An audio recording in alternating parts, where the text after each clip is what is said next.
bounce around rooms and you're more available from the players in terms of interaction?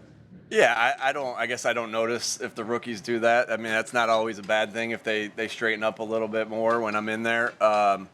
But no, the reaction is just again, you're trying to see everything that's going on and listening to different coaches. My job, one of my jobs is to coach the coaches, right? And so, when I'm in a meeting room afterwards, I'll give them some pointers on, hey, this was really good. This was outstanding. Hey, maybe next time when you're trying to get this point across, show this tape, this clip or something like that.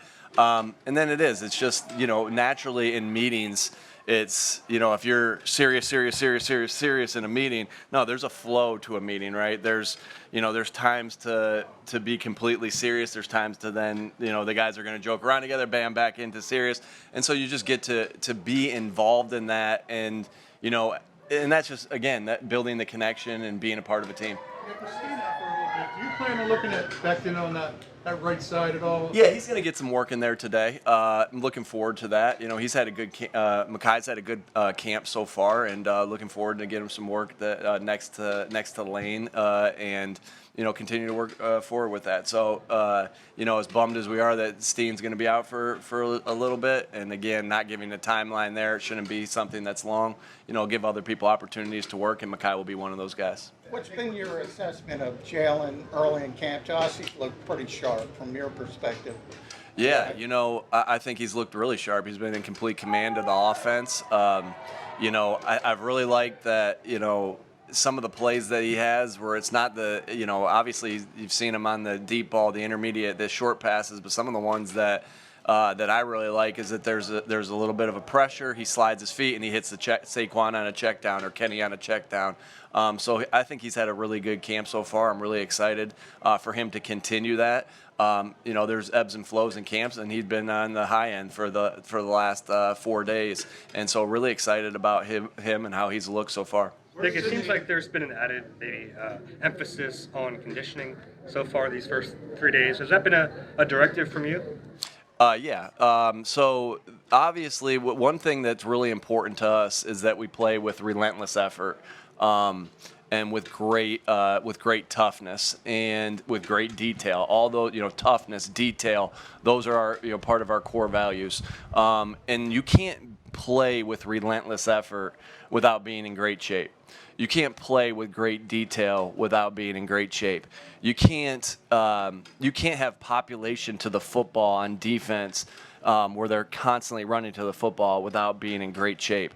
And so, yeah, we've made a push there, and as far as doing some extra conditioning, and conditioning doesn't have to look like gassers, right, where they're just line up on the line and run back and forth. It can look different ways, whether that's in periods, like you kind of see some of the periods that we're doing. I actually got the idea for the period that we're doing from my buddy from high school that he used to do in wrestling. And so it's kind of a simulation of what he used to do in wrestling and what he does with his team. He's a high school football coach now.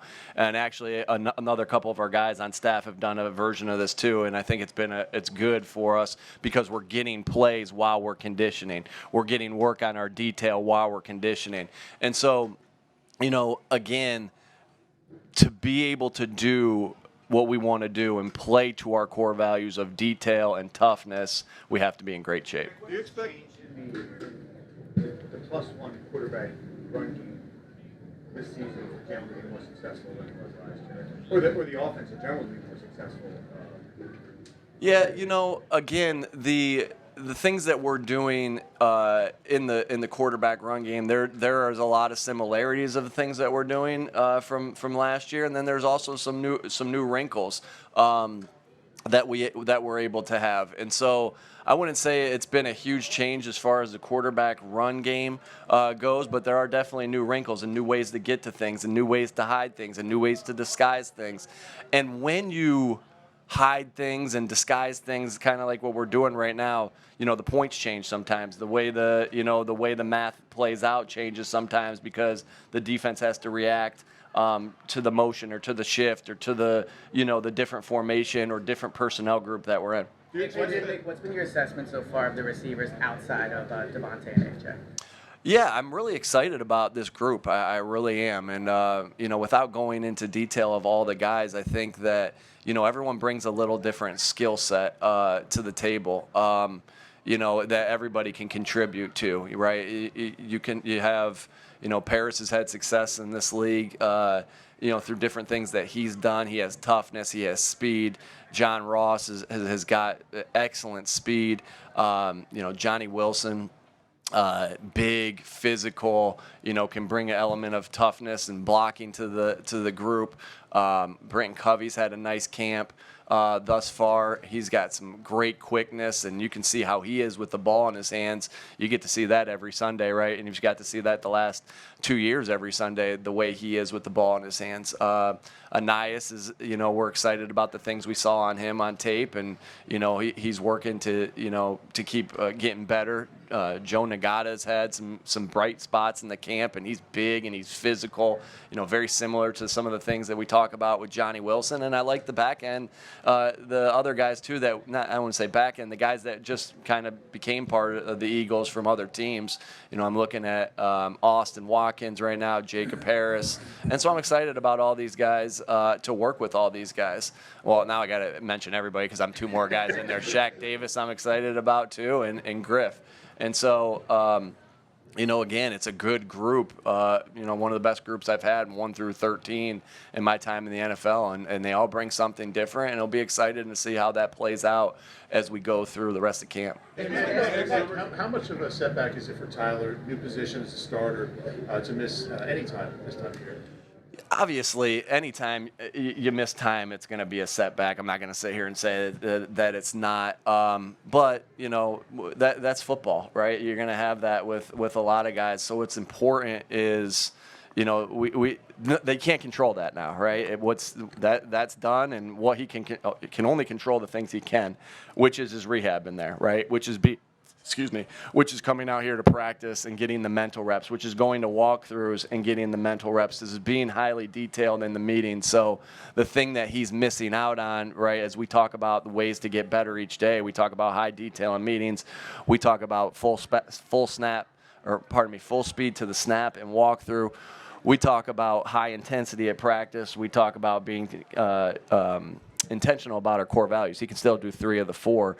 But yeah, it hurts that he's not in there right now getting those full speed reps, because you get better at football by playing football.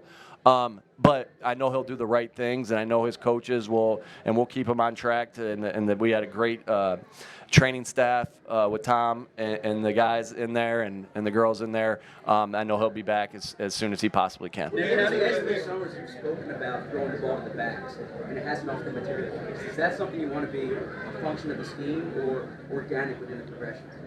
Yeah, sometimes you can force that to be a function of the scheme, and sometimes it is part of the progression. If you look around the backs around the NFL, I think you'll see a lot like they are part of the progression. The check down is the way they get the ball, but it needs to be both and, right? And we know we have the backs capable of being able to play, get the ball in the pass game, right? They're going to get their touches in the run game. They'll get their touches in the screen game, but then being part of that pass game. And we're looking forward to that, with the guys that we have. And I think that's, you have the offense is still going to run, pass game offense is still going to run through Devontae, AJ, Dallas, right? And then, then who's the committee of 3, the number 3 receiver, who's the second tight end, who's the back that we're trying to get the ball to start things off in the pass game. There is, I know this is cliche, but there is only so many plays in a football game, and there is only one ball.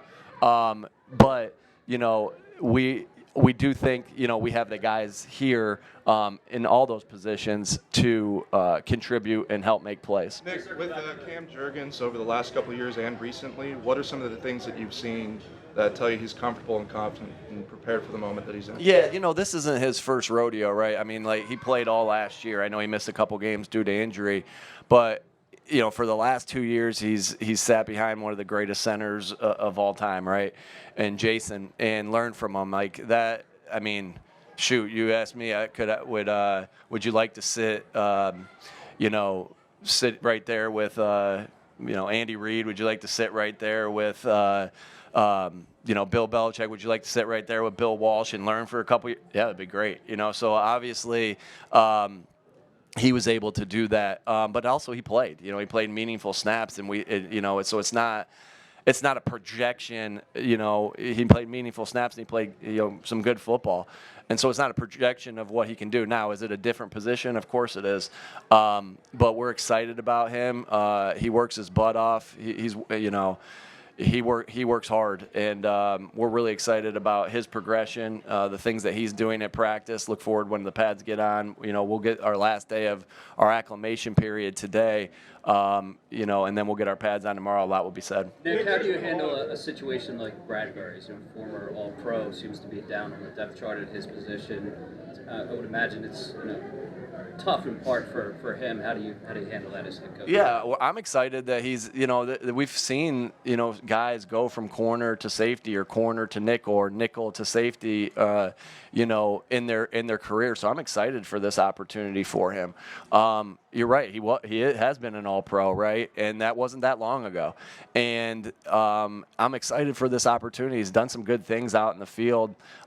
He's really picked it up, and he's a really smart player. The depth chart, he's working with the twos right now, but that's fluid. We can always that can change, and you're always going to need depth, and there's always going to be competition. And so I'm excited for this opportunity for him. And he's handled it great. And, he just wants to continue to contribute, and he still has the ability to do things at corner. And so that versatility will play well for us in the secondary. There's been a lot of mixing and matching on defense. What has stood out to you, or who has stood out to you on that side of the ball with all this mixing and matching going on? Yeah, again, we're looking for guys to play with great detail, great toughness. I've seen the toughness really show up. I'll single out a couple of the defensive ends where I've really seen that toughness really show up. That physical toughness, that relentless effort. Patrick Johnson, Nolan Smith, Jalix Hunt.